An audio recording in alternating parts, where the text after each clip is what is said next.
આજે સવારે જે સમાચાર સામે આવ્યા જેને દેશની રાજનીતિ અને લોકોને હચમચાવી દીધા, આ સમાચાર હતા મહારાષ્ટ્રના નાયબ મુખ્યમંત્રી અજીત પવારના નિધનના। તેમનું પ્લેન ક્રેશ થયું હતું। અજીત પવાર સમેત અન્ય 5 લોકો એટલે કે તેની અંદર ક્રૂ મેમ્બર પણ હતા, તે બધાના નિધન થયા હતા। અને જે જગ્યાએ આ ઘટના ઘટી હતી તે બારામતી હતી। બારામતી જે અજીત પવારનો પોતાનો વિસ્તાર કહેવાય છે, પોતાનો ગઢ કહેવાય છે, ત્યાં આગળ પ્લેન જે છે તે લેન્ડિંગ વખતે ત્યાં આગળ ક્રેશ લેન્ડિંગ થયું અને જેના લીધે પ્લેન જે છે તે ક્રેશ થઈ ગયું, જેમાં જે નાયબ મુખ્યમંત્રી છે અજીત પવાર તેમનું નિધન થયું। તેની વાત કરીશું આપણે, સાથે સાથે વાત કરીશું કોળી સમાજના આંદોલનની, કારણ કે કોળી સમાજ હવે ન્યાય સભા કરવા જઈ રહ્યું છે અને કોળી સમાજે આ ન્યાય સભાની તૈયારીઓ જે છે તે ભાવનગરમાં કરી દીધી છે। બીજી તરફ એસઆઈટી પણ હવે હરકતમાં આવી છે, કારણ કે કોળી સમાજની આ જે ન્યાય સભા છે તે થાય પહેલા એસઆઈટી આ આખા મામલાની અંદર ઇન્વેસ્ટિગેશન પૂર્ણ કરવા માંગી રહી છે। આજે 3 લોકોને પૂછપરછ માટે બોલાવવામાં આવ્યા હતા અને તેમાં જે વિડીયો સોશિયલ મીડિયામાં નવનીત બાલદિયાનો વાયરલ થયો હતો, જેમાં નવનીત બાલદિયાને મારવામાં આવ્યો હતો, આ વિડીયો કઈ રીતે વાયરલ થયો હતો તેનો જે સવાલ દરેકના મનમાં હતો તેનો જવાબ અહીંયા આગળ એસઆઈટી હવે શોધવાનો પ્રયત્ન કરી રહી છે। તેની પણ આપણે ચર્ચા કરીશું અને સાથે સાથે ચર્ચા કરીશું આજે સુપ્રીમ કોર્ટના એ ગાઈડલાઇનની, સુપ્રીમ કોર્ટના એ ઓર્ડરની, કારણ કે સુપ્રીમ કોર્ટે જે અદાની મુન્દ્રા એસઈઝેડ વાળો જે આખો પ્રોજેક્ટ છે તેની 108 હેક્ટર ગોચર જમીન જે ગામવાળાને પાછી આપવાનો ગુજરાત હાઈકોર્ટે ઓર્ડર કર્યો હતો, તેના ઉપર સુપ્રીમ કોર્ટ દ્વારા આજે એક નવી ગાઈડલાઇન આપવામાં આવી છે, એક નવો ઓર્ડર કરવામાં આવ્યો છે અને 4 અઠવાડિયાનો સમય આપવામાં આવ્યો છે કલેક્ટરને અને ત્યારબાદ ગુજરાત હાઈકોર્ટ તેમાં આગળ સુનાવણી કરશે। તેની પણ ચર્ચા કરી લઈશું આપણે। એટલે નમસ્કાર, હું છું ગોપી ગાંગર અને આપ જોઈ રહ્યા છો નિર્ભય ન્યૂઝ।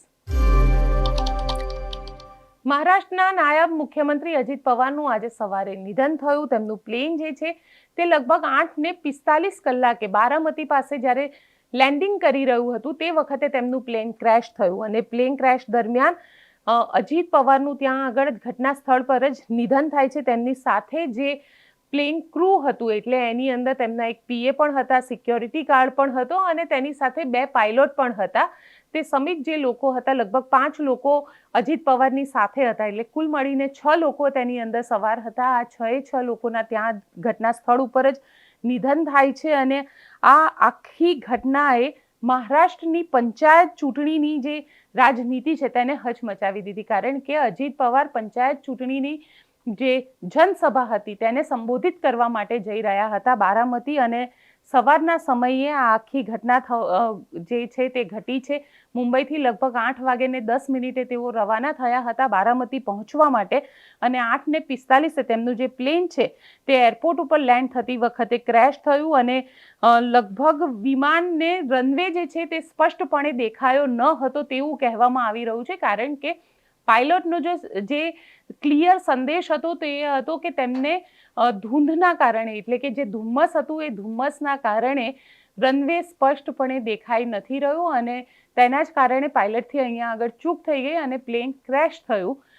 જ્યાં લેન્ડિંગ કરવાનું હતું તે જગ્યાએ રનવે ઉપર લેન્ડિંગ ન થયું અને તેના કારણે પ્લેન ક્રેશ થવાથી 6 લોકોના નિધન થયા છે મહારાષ્ટ્રમાં અને એમાં પણ ખાસ કરીને પવાર પરિવારની અંદર એક શોકની લાગણી વ્યક્ત થઈ છે, કારણ કે જે રીતે આખી ઘટના સામે આવી છે મહારાષ્ટ્રના નાયબ મુખ્યમંત્રીની સાથે સાથે અજીત પવાર અત્યાર સુધીમાં મેક્સિમમ ટાઈમ બજેટ પેશ કરવાવાળા પણ નેતા હતા, એટલે વિધાનસભાની અંદર સૌથી વધારે તેમને બજેટ પેશ કર્યું હતું અને સાથે સાથે તેમને કેન્દ્રનીમાં પણ રાજનીતિ કરી હતી, એટલે કેન્દ્રમાં પણ તેઓ સાંસદ તરીકે ગયા હતા। તેઓ ત્યાં યુપીએ સરકાર વખતે ત્યાં આગળ પોતે કામ કરી રહ્યા હતા, એટલે જેને કહી શકાય કે મહારાષ્ટ્રની રાજનીતિમાં હવે એનસીપીનું જે આ ગઠબંધન છે, એનસીપી, ભારતીય જનતા પાર્ટી અને શિવસેના, જે એકનાથ શિંદેવાળી જે શિવસેના છે, આ ત્રણેયનું જે ગઠબંધન છે તેની અંદર હવે અજીત દાદાના મૃત્યુથી ક્યાંક ને ક્યાંક રાજનીતિ જે છે તે પણ ગરમાઈ ગઈ છે। અહીંયા એ દ્રશ્ય તમને બતાડીશ કે જ્યાં આગળ શરદ પવાર પહોંચ્યા હતા, સુપ્રિયા સુલે પહોંચ્યા હતા, કારણ કે પરિવારના સદસ્ય છે અને ખૂબ ધ્રુસકે તેમના રોતા જે વિડીયો છે તે વિડીયો પણ આવ્યા છે અને દેશના ઘણા બધા નેતાઓએ તેમના મૃત્યુને લઈને શોક વ્યક્ત કર્યો છે, તેમને પણ સાંભળીએ। की रिपोर्ट आ रही है, कहा जा रहा है कि कोई सरवाइव नहीं किया है। मैंने जो न्यूज़ के ऊपर उनका जो हादसा हुआ है उस प्लेन की फोटो भी देखी है और अभी तो न्यूज़ ने कंफर्म भी कर दिया कि जो प्लेन में टोटल पायलट के साथ 5 लोग थे और जो 5 का निधन हुआ है। अजीत पवार जी महाराष्ट्र के डिप्टी सीएम थे और उन्होंने बहुत सालों से महाराष्ट्र के राजकारण में अपना जो एक स्थान बना लिया था और बहुत काम भी उन्होंने किया था। आज उनके अचानक जाने की वजह से महाराष्ट्र के पॉलिटिक्स में भी एक बहुत बड़ा सुनाव का सर्जन हुआ है। जी सर, उनके जाने से बहुत चीजें स्थितियों में भी चेंज आएगा, पर कॉन्डोलेंसेस पूरी फैमिली को है, पर बहुत क्षति है महाराष्ट्र के लिए। महाराष्ट्र के लिए भी उनके फैमिली की कुछ क्षति वो स्वाभाविक रूप से है और महाराष्ट्र को भी क्षति है और महाराष्ट्र को आज तक के पॉलिटिकल जो उनके समय में कभी भी उनको अवॉइड करके कोई भी अपना पॉलिटिक्स नहीं कर सकता था, वो संभव भी नहीं था। आज अचानक जाने की वजह से सभी समीकरण बदल जाएंगे। तो मुझे विश्वास है कि जो हुआ है वो बहुत बुरा हुआ है, मगर उनकी जो फैमिली है उनको इस रास्ते से बाहर उभरने के लिए एक ताकत मिले भगवान। પણ જનસેવાના કાર્યમાં જતા એક સંમેલનમાં જઈને ભાગ લેવા માટે જતા એવા વખતે અસહ્ય દુઃખદાયક કહી શકાય એવી ઘટનામાં સ્વર્ગસ્થ અજીત પવારજીનું મૃત્યુ થયું છે। રાજ્યની સરકાર, મુખ્યમંત્રી શ્રી ભૂપેન્દ્રભાઈ અને ગુજરાત સરકાર, ગુજરાતની જનતા દુઃખ વ્યક્ત કરે છે। એમના પરિવાર પર જે પ્રકારે આપત્તિ આવી છે, જે પ્રકારે મહારાષ્ટ્ર અને દેશના લોકસેવાના કામમાં એક મોટી ખોટ ક્યારેય ન પૂરી શકાય એ પ્રકારનો એક નેતૃત્વ ગુમાવવાનો રંજ એ ન માત્ર મહારાષ્ટ્રની, ગુજરાત અને ભારતને પણ રહે છે। ભગવાન એમના પરિવાર ઉપર જે આપત્તિ આવી છે એને દૂર કરવાની, એને સહન કરવાની, દુઃખ સહન કરવાની શક્તિ એ ઈશ્વર અર્પે એવી પ્રાર્થના પણ આજે કેબિનેટમાં માનનીય મુખ્યમંત્રીશ્રીના નેતૃત્વમાં કેબિનેટમાં થઈ છે। આ દેશની એવી પહેલી ઘટના નથી કે જેની અંદર કોઈ વીઆઈપી, કોઈ રાજનેતાનું પ્લેન ક્રેશની અંદર મૃત્યુ થયું હોય।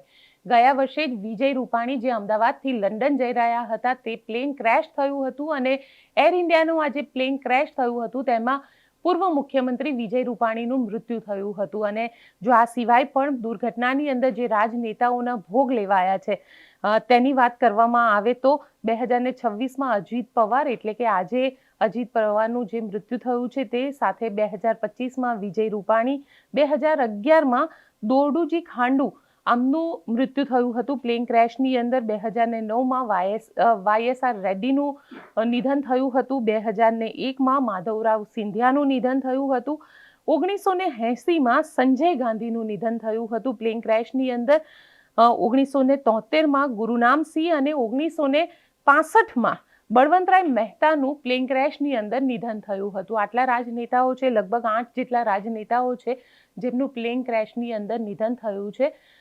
ઈશ્વર તેમની આત્માને શાંતિ આપે। હવે આપણે ચર્ચા કરી લઈએ બગદાણાની, કારણ કે કોળી સમાજે હવે બગદાણામાં ન્યાય સભા કરવાનું નક્કી કર્યું છે અને ન્યાય સભાને લઈને તૈયારીઓની શરૂઆત પણ કરી દીધી છે।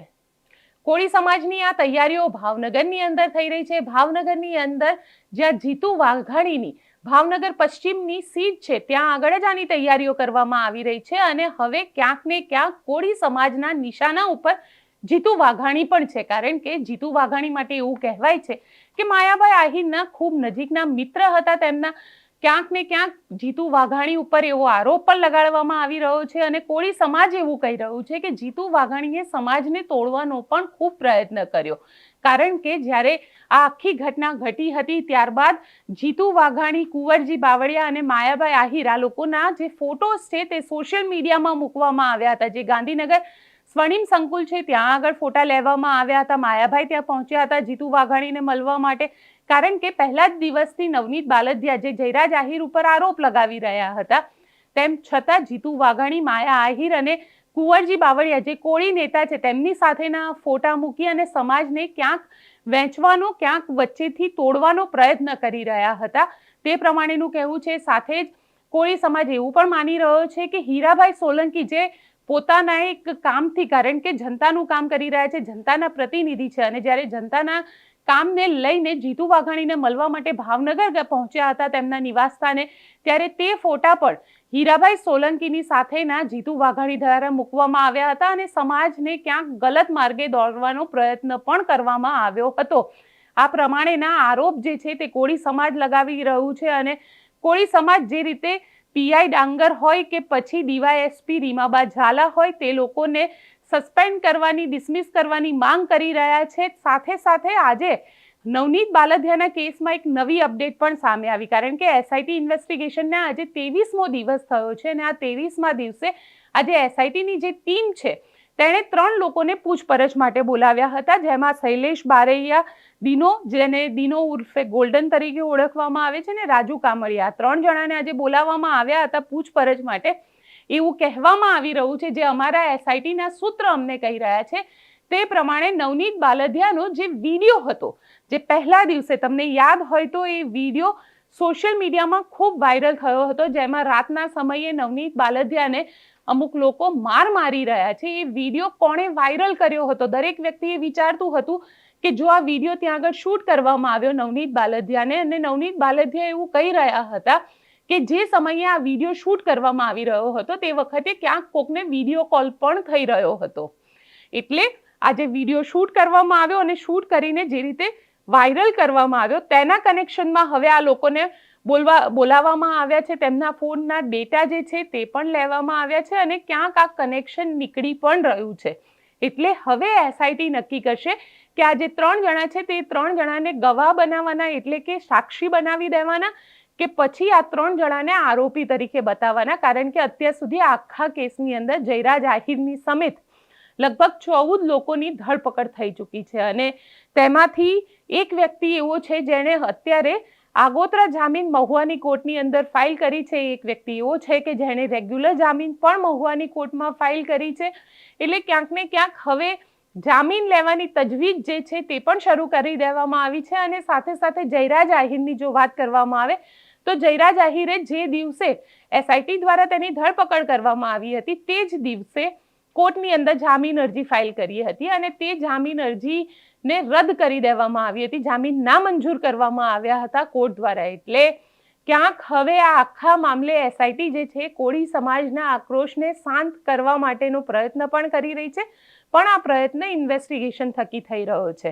બીજી તરફ જો રાજનીતિક હલચલને જોવા જઈએ તો અત્યારે ગાંધીનગરથી જે સમાચાર મળી રહ્યા છે તે પ્રમાણે સ્થાનિક સ્વરાજની ચૂંટણીમાં ક્યાંક ને ક્યાંક કોળી સમાજનો આ જે આક્રોશ છે તે ભારતીય જનતા પાર્ટીને ભારે પડી શકે અને આ ભારતીય જનતા પાર્ટીને આ કોળી સમાજનો આક્રોશ ભારે ન પડે તે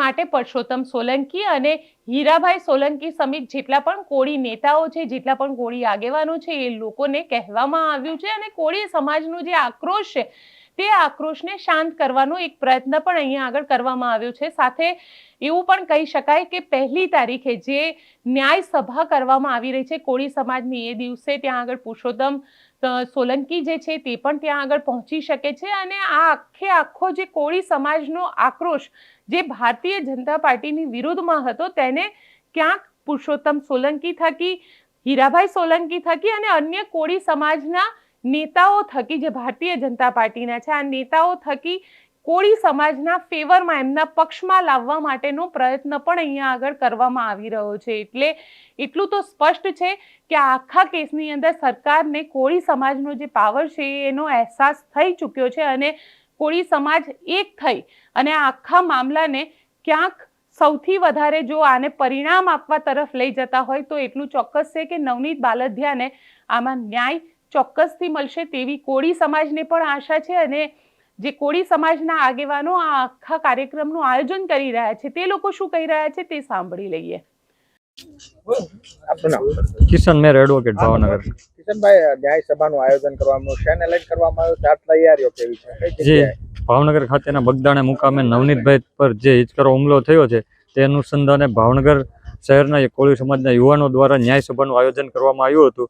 ત્યારબાદ ન્યાયસભાના આયોજન બાદ ભાવનગર ખાતે એસઆઈટીની ટીમ દ્વારા તાત્કાલિક મુખ્ય આરોપીની ધરપકડ કરી લેવામાં આવી હતી. પરંતુ ન્યાયસભા ક્યાંક ને ક્યાંક હજી સુધી અમારો ન્યાય, જે અમારી માંગણી છે કે પીએ ડાંગર દ્વારા અમારા સમાજને 27 દિવસ સુધી રોડે ચડાવવામાં આવ્યો છે, તો આ પોલીસ અધિકારી વિરુદ્ધ કાર્યવાહી કરવામાં આવે, તાત્કાલિક ધોરણે તેને સસ્પેન્ડ કરવામાં આવ્યું તેવી માંગણી સાથે અને ભાવનગર ખાતે નવનીતભાઈ આવી રહ્યા હોય ત્યારે જે લોકોએ સદર ન્યાય અપાવવા માટે મહેનત કરી છે, ભાવનગર શહેરના, જિલ્લાના અને ગુજરાતમાંથી જે કંઈ પણ યુવાનો આવશે તેમને સન્માનિત કરવામાં આવશે. ઓકે, તમારું નામ? અશોકભાઈ રાઠોડ, અખિલ ભારતીય કોળી સમાજ ભાવનગર શહેર ઉપપ્રમુખ. અશોકભાઈ, વાત કરીએ તો ન્યાય સભાનું આયોજન શા માટે કરવામાં આવ્યું છે, કઈ જગ્યાએ કેવી તૈયારીઓ? ન્યાય સભાનું આયોજન ખાસ કરીને એ માટે કરવામાં આવ્યું છે કે બગદાણા મુકામે જે નવનીતભાઈ બાલદિયા ઉપર જે હિચકારી હુમલો થયો છે તેના સંદર્ભે નવનીતભાઈને પૂરેપૂરો ન્યાય મળે અને આવનારા દિવસોમાં કોળી સમાજ ઉપર આવા અન્યાય અત્યાચાર ન થાય એ માટે આજની આ તકે અમારા સમાજના યુવાનો જાગૃત થયા છે અને આવનારા સમયમાં પણ કોઈ પણ પ્રશાસન હોય કે સરકાર હોય કે પોલીસ તંત્ર હોય, અમારા સમાજ ઉપર આવો અન્યાય અને અત્યાચાર ન થાય એની જાગૃતિ માટે અમે આ ન્યાય સભાનું આયોજન રાખેલ છે. તૈયારીઓ કેવી છે? તૈયારીઓ અમારી તડામાર ચાલુ છે અને અમારા સમાજના વિવિધ સંગઠનના આગેવાનો અને સમાજના લોકો ગામે ગામ અને જિલ્લામાંથી પધારવાના છે. નમસ્કાર, હું એડવોકેટ અશોક ભાલિયા, અખિલ ભારતીય કોળી સમાજના રાષ્ટ્રીય મહામંત્રી તરીકે ફરી એકવાર આપની વચ્ચે સમાજ જોગ સંદેશ લઈને આવ્યો છું. સંદેશ એ છે कि हमें तो अपनों ने लूटा, गैरों में कहा दम था, कोली समाज की कश्ती क्यों डूबी, क्या वहां पानी कम था? आज बात ये है कि कोली समाज ने एक व्यक्ति ने न्याय अपाववा माटे અને એક વ્યક્તિને જેલ અપાવવા માટે 25 દિવસ સુધી સંઘર્ષ કરવો પડ્યો અને એને લઈને એક ધરપકડથી કોળી સમાજ જેમ કહેવાય કે હાશ બહુ થયું, ધરાઈ રહ્યા. તો આપણે ધરાઈ રહ્યા છીએ? આ પ્રશ્ન આપણે આપણા આત્માને પૂછવાનો છે. એક સમય હતો કોળી સમાજનો એક બગદાણાનો યુવાન જેને ઢોર મારવામાં આવ્યો, અમાનવીય રીતે જધન્ય કૃત્ય કરવામાં આવ્યું અને એને ન્યાય અપાવવા માટે મેં એક અવાજ ઉઠાવ્યો.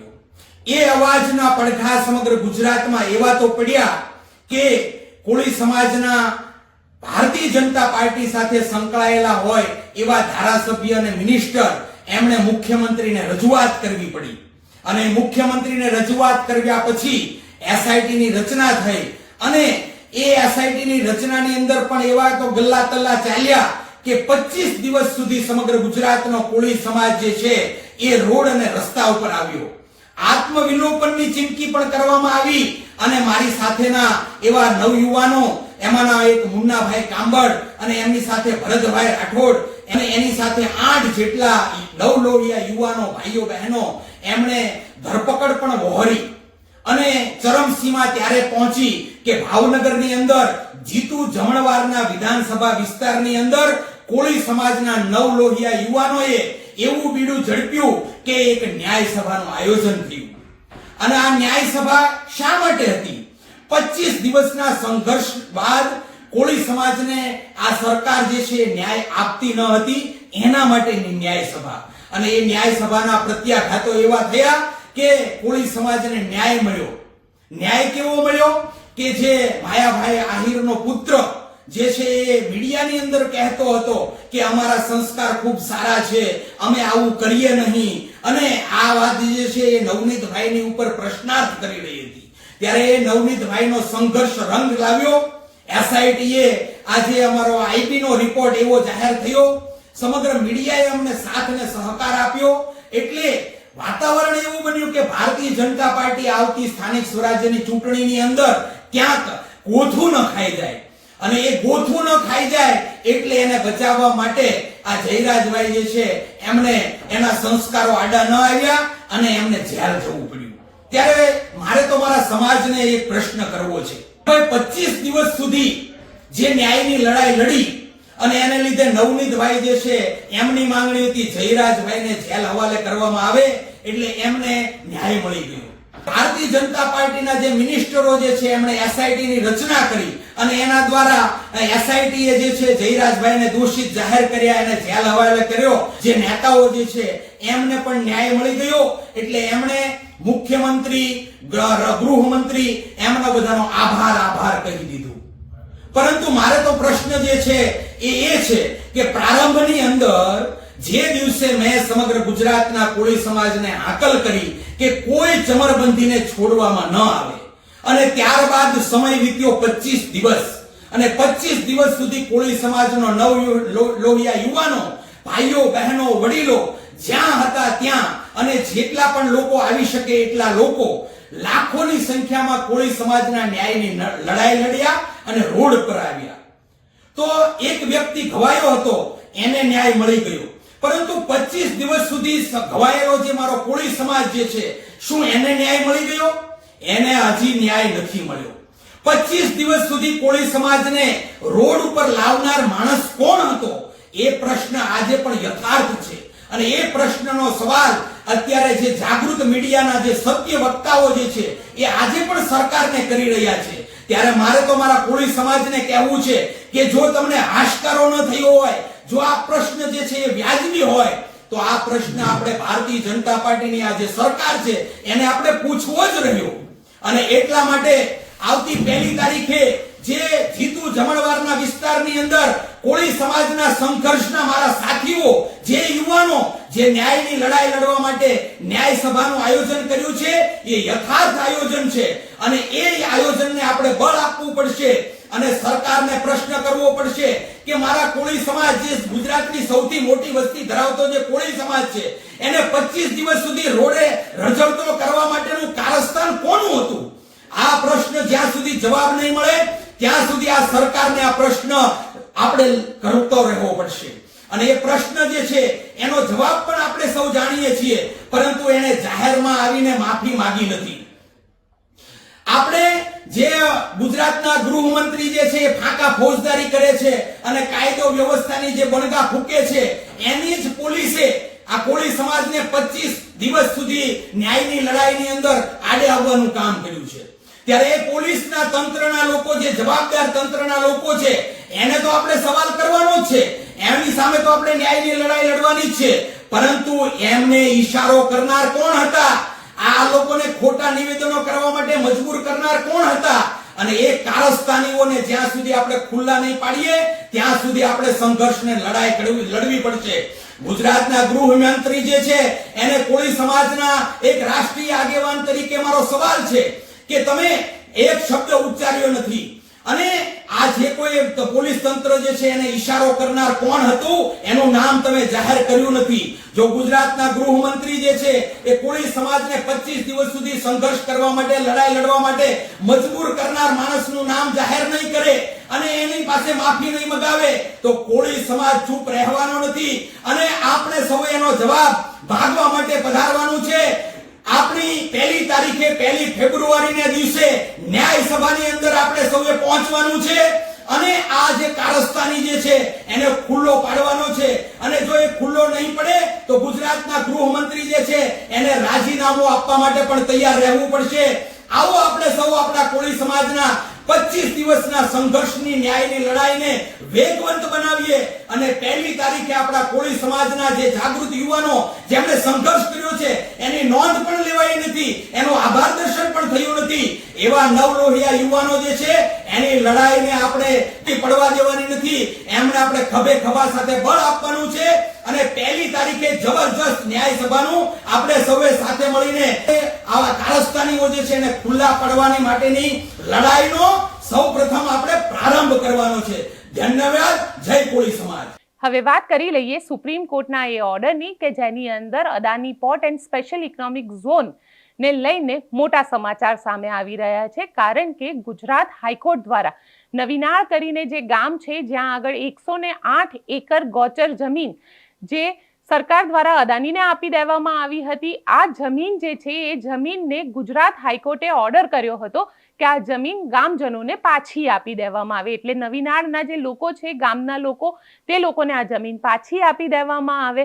પરંતુ ગુજરાત હાઈકોર્ટના ઓર્ડરની સામે Adani port and special economic zone જે છે તે લોકો ગયા હતા સુપ્રીમ કોર્ટની અંદર. સુપ્રીમ કોર્ટે આખા ગુજરાત હાઈકોર્ટના જે ઓર્ડર હતો તેના ઉપર સ્ટે આપ્યો હતો. હવે સુપ્રીમ કોર્ટ દ્વારા આ આખા મામલાને ફરીથી ગુજરાત હાઈકોર્ટને સોંપી દેવામાં આવ્યો છે અને કહેવામાં આવ્યું છે કે 2 અઠવાડિયાની અંદર, કારણ કે સુપ્રીમ કોર્ટમાં અદાની પોર્ટ દ્વારા એવી આર્ગ્યુમેન્ટ કરવામાં આવી હતી કે જ્યારે ગુજરાત હાઈકોર્ટની અંદર આખો મામલો સાંભળવામાં આવી રહ્યો હતો ત્યારે અદાનીને ક્યાંય પોતાનો પક્ષ રાખવાનો ચાન્સ આપવામાં નહોતો આવ્યો અને ત્યારબાદ આ આખો મામલામાં જે ગામ લોકો છે તેમની ફેવરમાં ગુજરાત હાઈકોર્ટ દ્વારા જજમેન્ટ આપી દેવામાં આવ્યું હતું. એટલે જે અદાની પોર્ટ છે તેના દ્વારા જે આર્ગ્યુમેન્ટ્સ કરવામાં આવ્યા સુપ્રીમ કોર્ટની અંદર તેને સુપ્રીમ કોર્ટે ગ્રાહ્ય રાખ્યા અને એ આર્ગ્યુમેન્ટના આધારે ગુજરાત હાઈકોર્ટને એવું નિર્દેશન આપવામાં આવ્યું છે કે ગુજરાત હાઈકોર્ટ આખા મામલામાં 2 અઠવાડિયાની અંદર